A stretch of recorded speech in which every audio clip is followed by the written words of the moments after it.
ይኸውልሽ አይደል ምንም ላወራሽ አልፈልግም እሺ ውጪ በቃ አንተ እንዳሰብከው ምንም ነገር የለም ባርኮት ስላንተ እየነገረኝ ነበር ይኸውልሽ አይደል ያንቺን ውሸት መቀበልበት ምንም አቅም የለኝም እሺ ዴቭ የምትሰማኝ ከሆነ ሰማኝ እሺ እኔ ምንም የዋሻው ነገር የለም በቃ ባርኮት ስላንተ እየነገረኝ ነበር እንድረዳ አብሬ እንደሆን እያስረዳኝ ነበር አንተ እንዴት እንደተረዳው አልወቅም ግን እውነታው ይሄ ነው እስኪ ንገሪኝ የቱን ልስማ ያየሁትን ወይስ ምትነግሪኝን ታውቂያለሽ ለእኔ እንደዚህ አይነት አመለካከት እንዳለሽ አላውቅም ነበር በጣም ነው ያዘንኩብሽ ገባሽ ቆይ እንደ በፊታችን ከባርኮት ጋር እንደ ወንድምም ቢሆን ማውራት አልችልም እቴናት ካሌን በኋላ ነው ፍቅሬን ከነገርኩት በኋላ ለራሱ ያመቻቸኝ ነበር እስኪ ንገሪኝ እንዴት እንዳምናችሁ ትጠብቂያለሽ እንዴ እኔ ምን እንደማስቡ ለግራ ገብቶኛል እንደ በፊታችሁ ተስማምታችሁ ማትኖር ከሆነ እትዬ እስክትመጣ ነው እንጂ እኔም ከዚህ ቤት በዚህ ሁኔታ ውስጥ መቆየት ሰልችቶኛል የምትረዳኝ ከሆነ በቃ ተረዳኝ እኔ መቼ ሳልረዳሽ ጋርቻ አውቃለሁ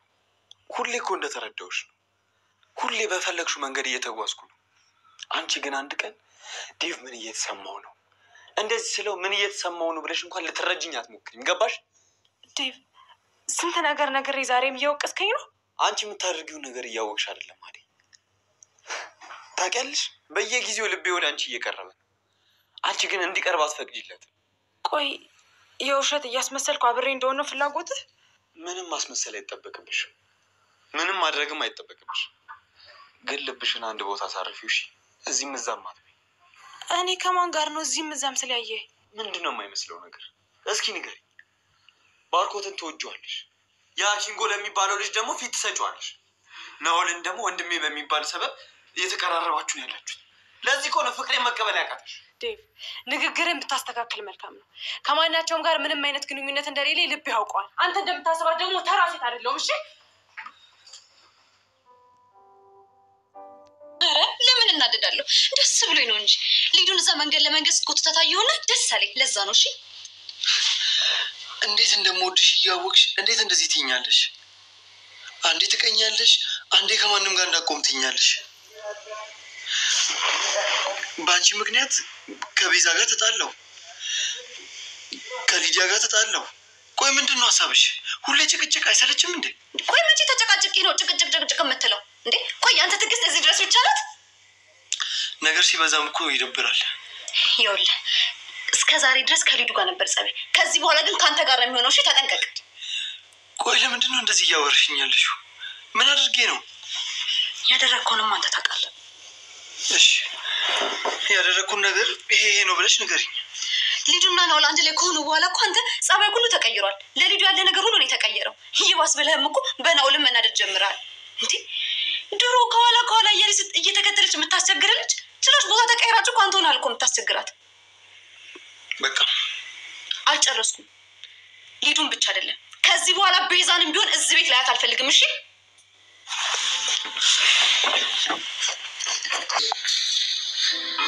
ምን እየሰራሽ ነው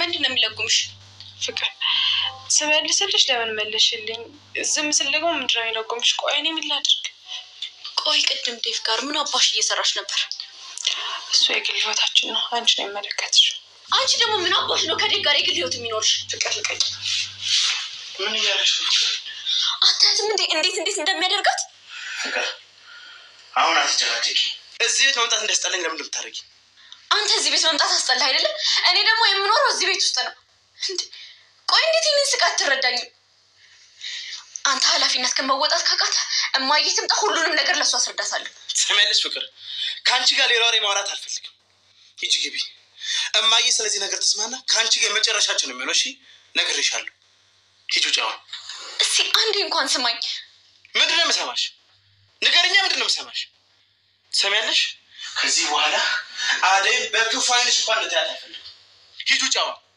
ሂጂ ውጪ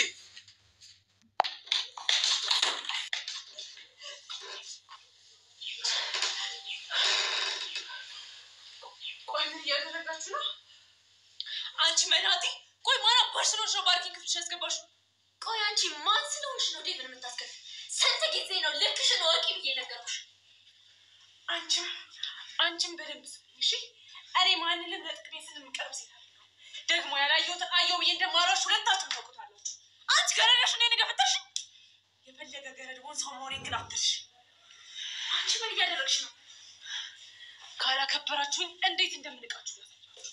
እናንተ ሳታከብሩኝ እኔ እንዳከብራችሁ አትጠብቁ። ደግሞ ሰራተኛ ናት ምንም አታመጣም ብላችሁ ከሆነ እንደዚህ ያደርጋችሁ ተሳስታችኋል። ድጋሚ እንደዚህ አይነት ነገር እንዳታደርጉ እሺ? አደይ ወይኔ ፍቅር ዴቭ እያያዝ ማለች የተረገመች ምን እንደምታደርግ አደይ ያለው እንደዚህ ያደርጋል። ቆይ ምን አድርጋችሁ? በፍጹም ዴቭ አደይ በጣም ባለጌ ሴት ናት። ምንም ለሰው ክብር የሚባል ነገር የላትም። አታያትም እንዴ ፊቴን እንዴት እንዳደረገች? አደይ ምን አድርጋችሁ? ምን አድርጋችኋት? ያለ ምክንያት እንደዚህ አትሉ። ንገር ፍቅር አደይን ምን አድርጋ? ፍቅር በጣም በሚያሳዝን ሁኔታ እንግዲህ ዴቭ እና ባርኮት ቤተሰብ በሙሉ እየተተራመሰ ነው። ዴቭ እና ባርኮት በአደይ ተጣሉ። እጅጉን በጣም በሚያሳዝን ሁኔታ ዴቭ ልቡ ተሰበረ በአደይ። እሱም እንግዲህ ባርኮት ስለ ዴቭ ሊያወራትና ለዴቭ ጊዜ መስጠትና ቦታ መስጠት እንዳለባት እንዲሁም ደግሞ ፍቅሩን መቀበል እንዳለባት ለማውራትና ለመሸምገል ሲሄድ የበፊቱን ወደኋላ መለስ ብለው ክለሳ ሲያደርጉ ዴቭ ይደርስባቸዋል። በጣም በሚያሳዝን ሁኔታ እንግዲህ አንድ ባንድ ቃል በቃል የሚጠያየቁትን ነገር የሚያወሩትን ነገር ይሰማል። በጣም ተናዶ እንግዲህ ተበሳጭቶ ማየት አልፈልግም ከክላሴ ውጪ አይቶ የማይጠግባት የእሱን ስም እስክትጠራው ድረስ ሁሌም በጉጉት የሚጠብቀው ዴቭ አሁን ላይ ተቀይሯል። ነገሩ ተገልብጧል። በጣም አዝኗል። በጣም ነው የሚወዳት የሚያፈቅራት። እናም እንግዲህ ባርኮት እና ዴቭ እጅጉን በጣም በአደይ ተጣልተዋል። አደይም እንግዲህ ውሳኔ አድርጋ የያዘችው አሁን ላይ እኔ በቃ የቤቲቱ ባለቤት ትምጣና ይሄን ቤት ለቅቄ መውጣት ነው። ለሁለታቸው መሆን አልችልም፣ ለዴቭም ሆነ ለባርኮትም ብላለች። አደይን እንግዲህ ከውጭም እንዳሉት እነ ቢንጎና ደመቀ አደይን ያያት ሰው ሁሉ ይወዳታል በማለትም እንግዲህ ይሄ ጸጋና የእግዚአብሔር ተፈጥሮ ነው፣ ስጦታ ነው በማለትም ሲያደንቋትም ከውጭ ተመልክተናል ማለት ነው። እናም እንግዲህ አሁን ላይ ዴቭ እጅግ በጣም በአደይ ልቡ ተሰብሯል። እሷም ነገሩን ለማስረዳት ሞከረች። ነገር ግን አይኔ ነው አይኔን ያየውን ነው ጆሮ የሰማውን ነው ወይስ አንቺ ነው ማመን ያለብን በማለት እንግዲህ ዴቭ እጅግ በጣም አደይን ተጣልቷታል ማለት ነው። በሌላ በኩል ደግሞ እንግዲህ ፍቅርና ቤዛም እንግዲህ አደይን አንድ ላይ ተባብረው ለመደብደብ ባደረጉት ምክክር እሷንም ከበር ጋር ቢያጋጯትም እሷም በጥፊ አጠናብራቸዋለች ማለት ነው። በስተመጨረሻ ግን ውሳኔዋ በቃ መሄድ አለብኝ የሚል ነው። እናም እንግዲህ ደመቀ ተሰዶ እንግዲህ ደፋ ቀና ብሎ ሰርቶ አደይን መውሰድ እንደሚፈልግም አንዳንድ ሀሳቦች አሉት። ይህን ነገር እንግዲህ ከደመቀና ከቢንጎ ጋር ወደ እነ ቤዛ ቤት ስትሄድ ይነግሯታል ወደ ስደት እንደሚሄድ። አደይም አሁን ላይ ለምን አንቺስ አብረሽ አትሄጂም? እዚህ ሰርተሽ እኮ አትቀየሪም፣ አትለወጭም፣ ለምን አትወጭም የሚል ሀሳብም አቅርበውላታል። ቤዛ ጋር ሊሊ ጋር ሄዳ እንግዲህ የሆነውን ነገርና መጣላታቸውንም ነገረቻቸው። ወደ ውጭ ዓለምም ሄጄ መስራት አለብኝ፣ እዚህ ዴቭና ባርኮት እንግዲህ ሊያሰሩኝ አልቻሉም፣ ለሁለቱም ሆንም አልችልም። ሲቀጥል ደግሞ እናቴም አለች አባቴም አለ፣ መከራና ስቃይ በዛ። ስለዚህ እኔ መውጣት አለብኝ መሄድ አለብኝ ብላ ወስናለች። እንግዲህ ከሊሊ ጋር አንድ ላይ ብሶቷን እንግዲህ አውርተው አንድ ላይም ትቅፍቅፍ ብለው በእነሱ ፍቅርና በእነሱ ጓደኝነት ደግሞ ተመስጦ የሚታያቸው ከሊሊዬ ጋርም እንግዲህ የብሶታን እንግዲህ አንድ ላይ አውርተው ተመካክሯል። ሊሊም በጣም ደስ የምትል ጓደኛ ነች። አበረታታትም። እዚሁ ሀገር ውስጥ ስራ ፈጥረው ሰርተው እንዴት አድርገው ሰሩ እንዴት ተለወጡ ብሎ አገር ጉድ እስከሚል ድረስ ጥሩ ስራ መስራት እንችላለን በማለት በመልካም ምክሯ እንግዲህ ለግሳታለች ማለት ነው። በስተ መጨረሻም ደስ ተሰኝተው ተቃቅፈው እንግዲህ ጓደኝነታቸው በጣም ለብዙ ሰው አሪያ እንደሚሆንም ተመልክተናል ማለት ነው። ውድና የተከበራችሁ አድማጭ ተመልካች ቤተሰብ ይህንን ቻናል ላይክ፣ ሼር፣ ሰብስክራይብ በማድረግ ቻናሉን አበረታቱ ማለት ነው።